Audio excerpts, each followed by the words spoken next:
Pour l'harmonisation en Afrique du droit des affaires, on en parle puisque les auditeurs et avocats et même les inspecteurs de la Régie des eaux viennent d'être formés par les formateurs de la Commission nationale de l'OHADA, atelier de 5 jours qui vise à accompagner la Régie des eaux dans le système pour éviter les conflits d'intérêts et le respect des procédures.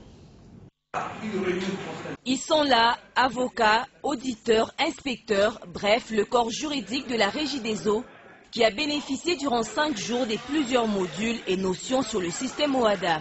Grâce aux experts et formateurs de la Commission nationale de l'OHADA, avec lesquels ils ont eu des échanges très fructueux, la Régie des eaux, qui veut voir son personnel juridique outillé, se dit satisfaite. Nous, Régie des eaux, aujourd'hui, depuis le 12 septembre, nous sommes une société anonyme et par conséquent, tous les états financiers, nos façons de faire, nous devons respecter le droit OHADA, le droit des affaires harmonisé. Raison pour laquelle il fallait impérativement faire en sorte que nos agents, les collaborateurs, les conseillers juridiques, les auditeurs, les comptables et autres puissent avoir cette expertise pour leur permettre effectivement demain de répondre et de remplir leurs tâches correctement. Il ne s'agit pas seulement d'adhérer au système OHADA pour la protection d'une entreprise contre les conflits d'intérêts et le non-respect des procédures, mais aussi l'entreprise doit connaître et maîtriser le fonctionnement du système, ce qui va la guider dans les différentes affaires. Et c'est pas fini.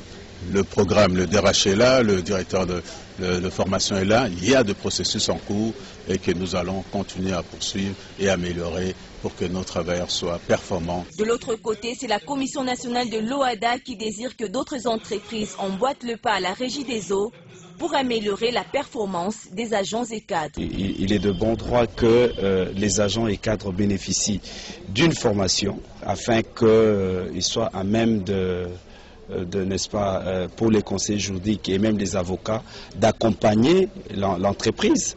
Après 6 mois, ils seront évalués pour examiner la rentabilité de cette formation dans les chefs des agents bénéficiaires. Madame Ligumbo. Et puis le renforcement des capacités sur le système comptable OHADA continue son bonhomme de chemin.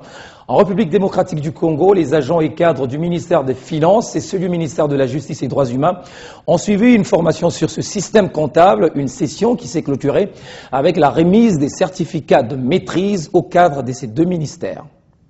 Tel que prévu dans le droit comptable OHADA, le 4 mois... Dans la salle de réunion de la Commission nationale de l'Organisation pour l'harmonisation du droit des affaires en Afrique, agents et cadres financiers du ministère des Finances et ceux du ministère de la Justice et des Droits humains, 2 premières administrations publiques du pays, sont toutes ouïes au propos du formateur. Pour l'année qui vous concerne, prenez seulement le charge qui concerne cette année-là. Si vous avez engagé des charges pour l'exercice suivant, la leçon du jour porte sur le fonctionnement du système comptable de l'Organisation pour l'harmonisation du droit des affaires en Afrique, dispensée par une commission d'experts nationaux. Bon, la formation d'aujourd'hui porte sur l'acte uniforme numéro 7, portant sur organisation et harmonisation des comptes habilités 6 dans les États parties de l'OHADA. Un acte uniforme qui comprend 2 branches principales. Des nouvelles connaissances par lesquelles ces agents espèrent améliorer leur rendement, mais surtout mettre à niveau leur administration par rapport au contexte comptable mondial. Une véritable innovation dans le système comptable congolais que toutes les entreprises opérant sur le territoire national ont intérêt à adopter. La commission est là pour ça. Il a entre autres pour mission de promouvoir la formation en matière de droit harmonisé des affaires. Et si elles ne viennent pas, la conséquence c'est que demain il y aura certaines sociétés qui ne vont plus exister sur le plan juridique. D'autres, notamment en ce qui concerne l'harmonisation, vous avez suivi vous-même tout ce qu'on a dit, mais il y a des sociétés qui n'ont pas harmonisé par exemple les statuts. Vous voyez les conséquences. Mais d'autres, s'il n'y a pas de formation, demain il y aura des contentieux. Il faut s'attendre à des contentieux. Un brevet a été remis à chaque participant, visiblement déterminé à apporter sa pierre dans la modernisation de l'administration publique du pays. Et en sport, le Maroc